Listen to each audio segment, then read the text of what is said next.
All right. Well, good morning, everyone. And my name is Amanda Lonsdorf, and I'll be your worship associate for this morning. And I have opening words for you called Suspended Between by Reverend Linda Barnes. Suspended between all that was and all that might be, we struggle to find this very moment, to live this very moment. Let us sit together for a moment and savor this moment. Let us relish this between time where past meets future. And let us harbor a faith that reminds us that right now, right here, is enough.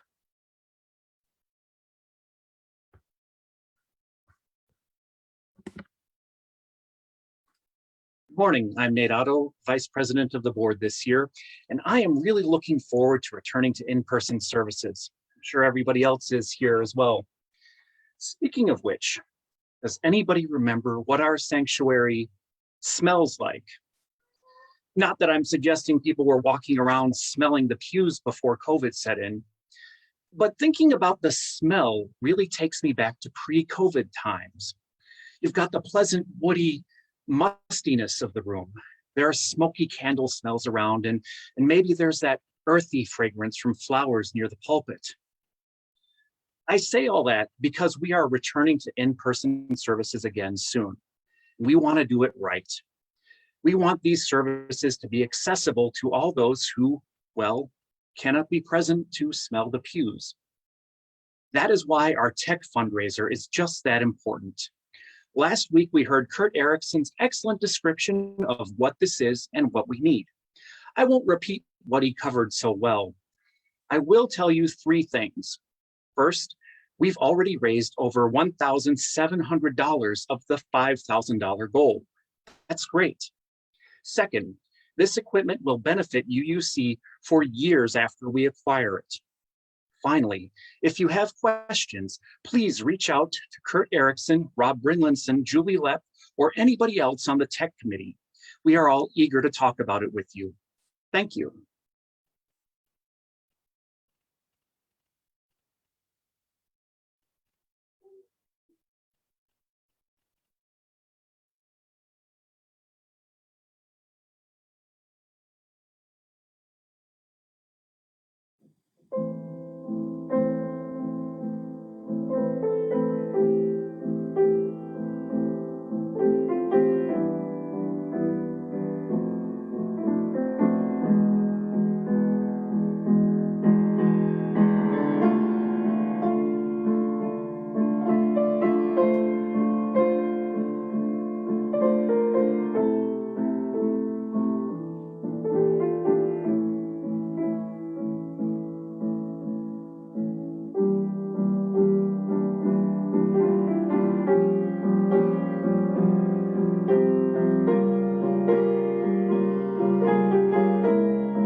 Good morning. My name is Raisa Schnitzius, and I am the board secretary. Welcome to the Unitarian Universalist congregation. We are a religious community who commit ourselves to diversity. We hope to nourish human differences, those of gender, race, age, ability, sexual orientation, political views, culture, class, and religious belief. Welcome to all who treasure freedom of conscience in the search for truth. We promise to do our best to provide you a spiritual home. We extend a special welcome to our visitors today. We hope you follow our Facebook page. To participate in Zoom and receive announcements about special events and our religious exploration classes, please sign up for our weekly email. There should be a link in the comments section of our Facebook page where you can sign up. Also, families can follow our UUC Religious Exploration Facebook page. There are religious exploration classes for 4K through 9th grade and youth group every Wednesday online for middle school and high school. We're so glad that you joined us today.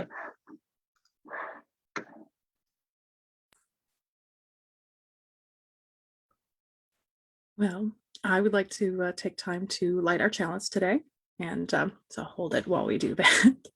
So this morning, feel free to join me in the words for lighting our chalice. Fire consumes and casts a bright light. May our chalice consume our regrets for the past, our fears about the future, and our worries about today.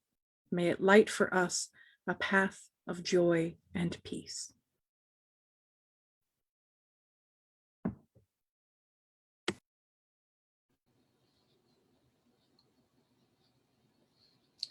Good morning. My name is Jessie Peterson, and I'm going to share a couple of my poems with you. This first one is called Noticing. Noticing how, after a rain, the mud at the edge of the drive loves the wild turkeys, holding their autographs for days. How freshly laid asphalt steams after a sharp July shower, as do 4 turkey buzzards in a roadside oak, their pinions outstretched in worship against the sky. How the starlings congregate on the edge of October, fellowship in the scraggy hedges by the parking lot, a hidden chorus of sweet whistling kibitz. How the ululating trill of the crane falls with cold rain, a raft of invisible wings bearing the sky south for the winter. And then this next one is entitled March 13th, 2021. 1 year now since this all started. Traipsing down the hill on a walk, our tabby cat comes too, full of curiosity that I can't muster.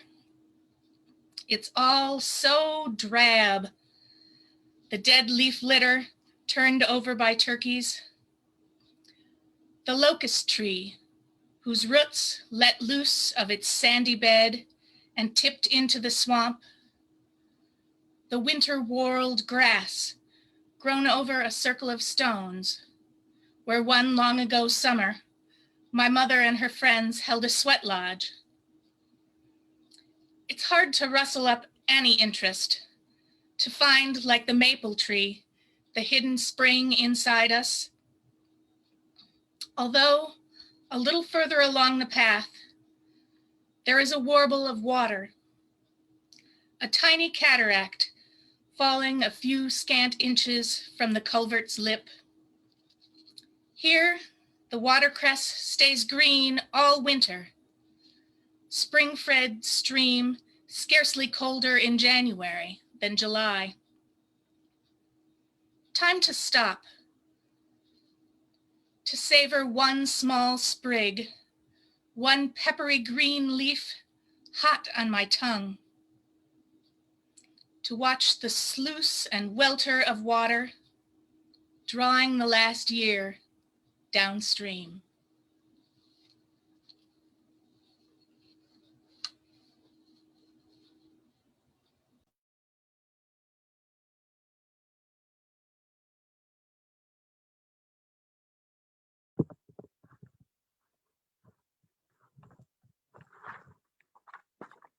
Good morning. My name is Erna Kelly, and I have two short poems. The first one I hope will evoke some mindfulness in you, and the second one I hope does that, but it's also about mindfulness. The first poem is entitled Grass. I love the look of a freshly mowed lawn, like the close-cut pile of green velvet, a soft stretch of silk. It sighs when noisy mower blades cease, slowing down my breath, pulling down the pace of my heart, quieting my brain as I gaze on its even expanse. But this tranquility is illusion. It grows in fading sunlight, in fading birdsong, in evening dew, each blade to a singular height as it reaches toward its own star. The second poem is titled Curling Inward. Curling inward, spiral of nautilus, of lance snail, fiddlehead fern before leaves explode into feathered frill, center of pinwheel, water funneling down a drain, moving closer to containment, to contentment.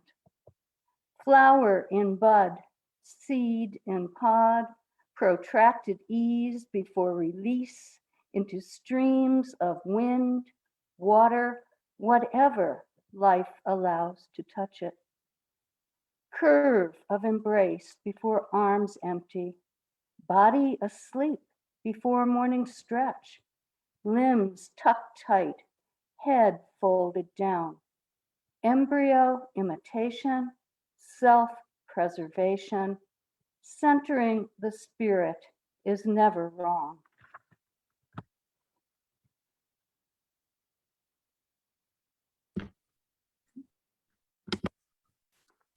Thank you for wonderful readings from both Jesse and Erna. I'm really pleased that we were able to hear some wonderful works from various people today. So now is the time for Inner Service for Joys and Concerns. So you may share your joys or concerns in the chat, and I'll share them aloud as they come in this circle of community of care. And we'll have a moment of silence for our joys and concerns in general.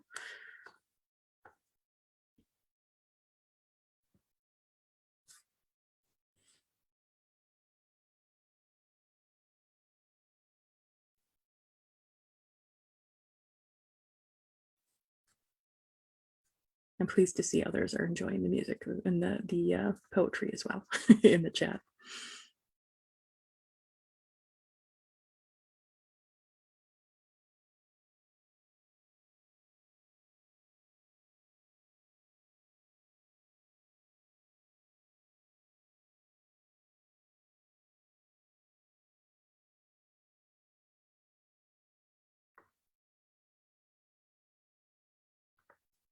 I see from Ashley for Jane, who's in hospital recovering from surgery. And joyful from Jesse, joyful that my husband is able to visit his almost 90-year-old mother this weekend for the first time in over a year. And from Jerry, I'm hopeful to celebrate the 8th anniversary of meeting my lovely wife, Susan, today.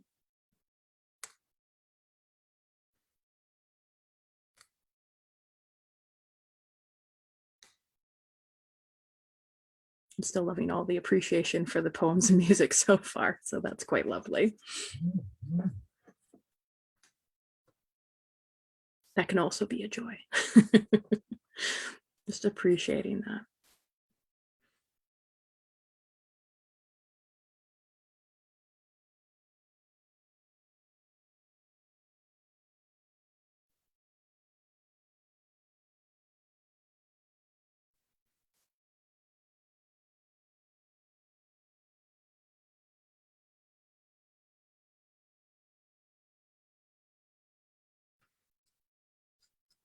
Well, I will also hold within our candle any joys and concerns that for everyone that did share today, or those being held in our hearts. So this candle will hold that as well. So now you may join me in our words for closing the joys and concerns. We end our joys and concerns with these words. Love is the spirit of this church, and service its law.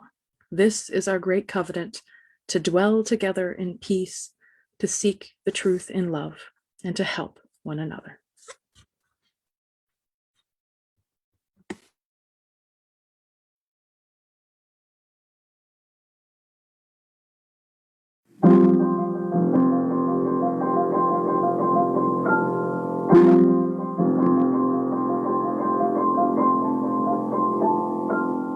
Morning has come, arise and greet the day. Dance with joy and sing a song of gladness. The light of hope here shines upon each face. May it bring faith to guide our journey home.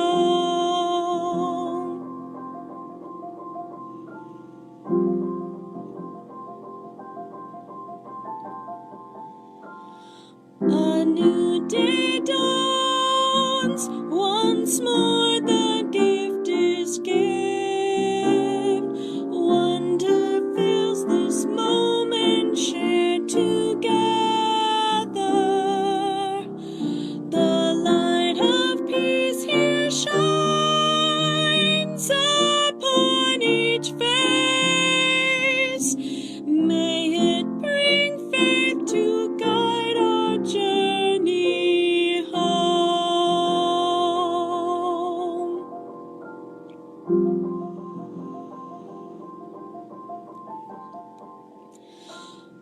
Open our eyes to see that life abounds.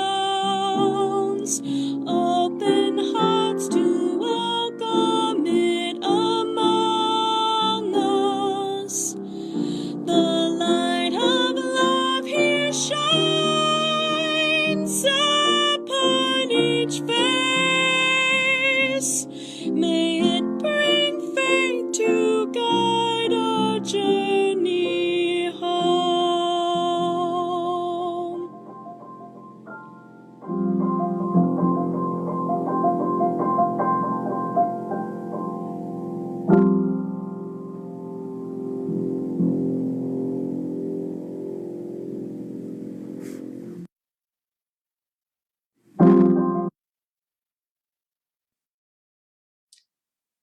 Hi, I'm Jan Caro.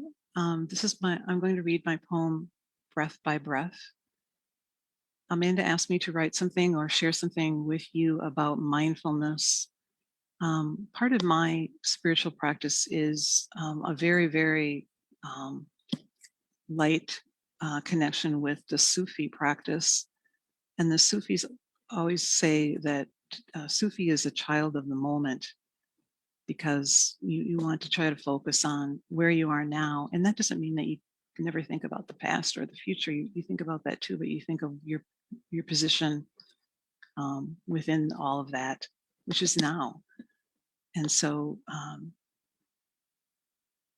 that's what was kind of behind me reading this poem. Breath by breath, How much better the bite of chocolate when I stop, turn off the phone, turn off the TV, sit, think of nothing else, savor the flavor. How much more connected to the caterpillar when I look, really look at it eating on the leaf, at it eating that leaf, not on what it will become, but what it is. How much less the pain when permitted to settle, breath by breath by breath. How much less the hurt when carried with observation, here and here and here. Be a child of the moment. String these pearls one by one, each of them a small, wondrous world you are living in right now.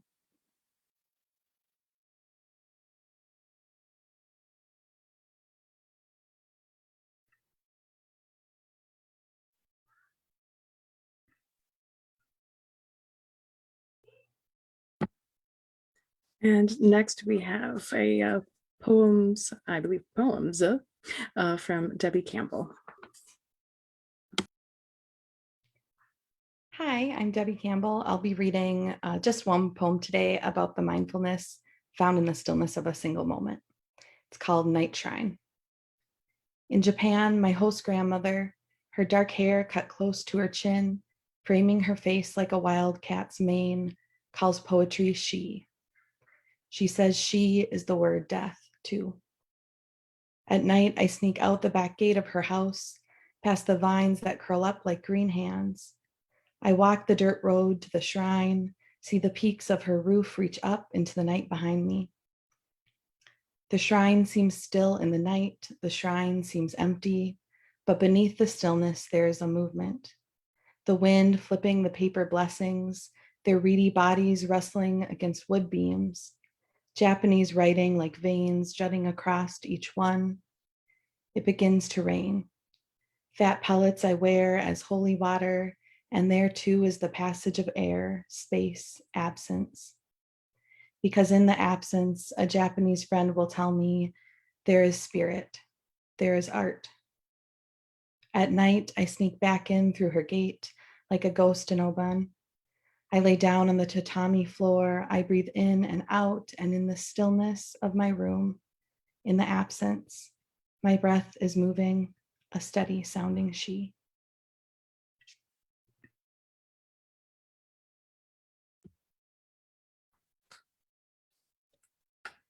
Well, thank you, Jan and Debbie, for sharing those beautiful words. So I have a reflection to share with everyone. I was very excited to be able to be a part of this service because I really do think poetry, and that doesn't just mean written poetry, it can be the poetry of speaking the words in our heart, it can be written down, it can be sung, as I think we were all moved by the various writings, poetry spoken to us, and the songs sung to us, and even the poetry of the piano. Those so I may be taking poetry a little loosely, but I think there's beauty in holding moments through our ability to express them in a creative manner. So that's kind of where I'm coming from with this this reflection on poetry and mindfulness, which is the main focus today, to give everyone little pieces of mindfulness and moments that they can connect with.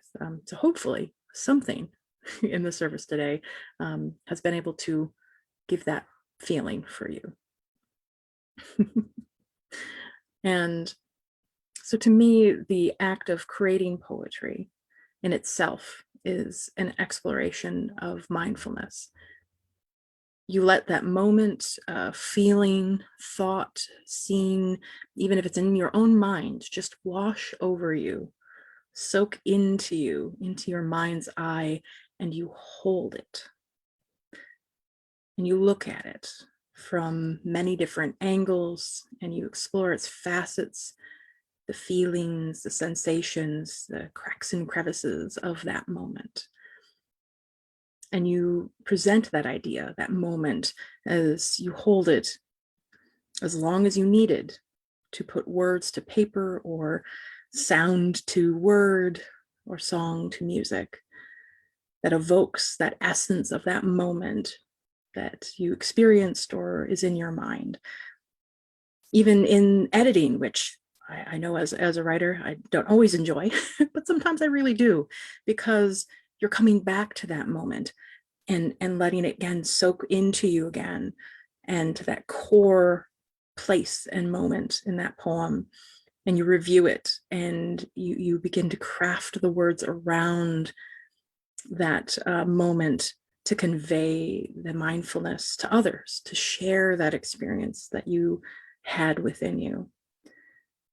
It's like taking time to properly focus a really fancy camera with multiple lenses and things. It's kind of how I imagine it.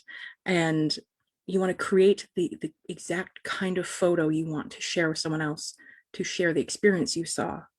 And that takes time and can take skill to craft as well. But you're trying to portray that moment to others and in the way you want to see it. If you've ever had photos where I'm like, how did they do that? They zoomed in here and zoomed out here. And that's what we do with poetry. We focus in on the things that really are the most meaningful in that moment that we want to kind of soak in. So even upon reading or being read the poem, then that reader's drawn into that moment with us, that was fueled by that poem. And we breathe in the words and we let them plant themselves in our own mind's fertile soil so they can take root there and hold that moment of mindfulness there in our minds as well. And with that, that mindfulness moment is passed on. It doesn't just live within us, it lives in with those that share in and read or listen to or hear our work. Poetry can even capture those challenging times of trying to be mindful, or even when our minds will not focus on what we want it to, or maybe focuses a little bit too much on what we don't want it to. And we're not able to maybe grasp at that peaceful, tranquil mindfulness. And a good example of this was actually a poem that one of our wonderful congregation members, Carol Johnson, wrote, called A Nightmare. And I'm going to read it here, so I'm going to share her poem. But this is by Carol Johnson, called A Nightmare. My ear is ringing. It never stops. I'm afraid I will hear a voice coming from my head telling me to smell, touch, taste lutefisk, ordering me to hop on one foot, singing God Bless America, and dance naked on my balcony. I pray for quiet peace while my head rages. And I feel like even in difficult times, mindfulness isn't just about the beautiful, tranquil, amazing, peaceful times, but it is also for those hard or harsh times. Putting this kind of harsh moment into a poetic form gives it a form instead of kind of being this amorphic experience, and it makes it into a moment of mindfulness where we're simply able to hold this very challenging or painful experience or thought. And for me, I'll speak for myself at least, writing poetry when I'm dealing with these kinds of difficult internal or life situations allows me to take that experience from only being just a painful emotional experience to gently folding and holding my pain in a supportive and aware way, to allow that moment to move through and begin to move forward and into letting go when it's necessary and right to do so. For me, a poem wraps all moments, even the hard ones in our lives, in this kind of paper or sound box, depending on kind of how you're using your poetry, for us to be able to better manage or cherish the moment or understand and share or just hold it. And that, to me, is the essence of mindfulness. So thank you for everyone hearing my reflection. So take just a second here before we move on. But again, I hope everyone can find that moment of mindfulness whether it's easy or not. So this is the time in our service for giving. So with gratitude for the abundance in our lives, we give to help other people in need and to support the work of our congregation. So this month's 50/50 Share the Plate recipient for April is Chippewa Valley Free Clinic. So you can donate online to uueauclair.com or text to give at 84321, which is also in the chat if you need it. So please enjoy also music for giving and taking another moment of mindfulness. Thank you.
I very much echo everyone's comments of feeling very fortunate to have heard everyone's beautiful music and poetry and words today. And that's the point, right? That's why we're all here to share in a service, but also taking a moment to consider and experience mindfulness and to allow it to be a part of this moment today that we're together.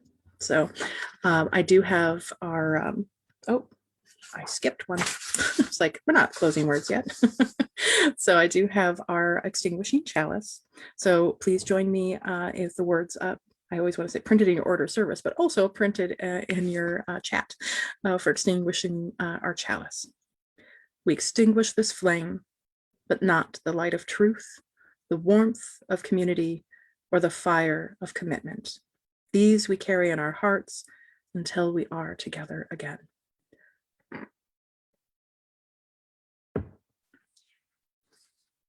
now I have closing words.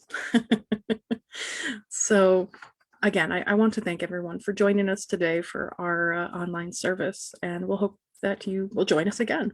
And our closing words are by Andrew Pakula. Hopefully I said that last name right. That's always so hard when you see it only written. As you prepare to leave this sacred space, pack away a piece of this congregation into your heart. Wrap it carefully like a precious gem. Carry it with you through the joys and sorrows of your days. Let its gentle glow strengthen you, warm you, remind you of all that is good and true, until you gather here again in this place of love. So for those of you watching on our Facebook live stream, hello. And again, we're glad that you joined us today. And if you'd like to get information about how to join the Zoom service, because it's kind of fun being able to chat back and forth, you can fill out our visitor link that is in the Facebook comments. So more than welcome to do that. And those attending in Zoom will take a brief moment to share joys and concerns or names that you might not have shared during the service. And then we'll move on to breakout rooms. And just a reminder, there will be one breakout room, which I believe will be breakout room number 1 for the technology fundraiser and tech committee folks that want to learn a little bit more about that. So otherwise, you can just choose another room for other conversation and coffee, or well, coffee, whatever your beverage you're drinking at home. So thank you all, and go in peace, go in love.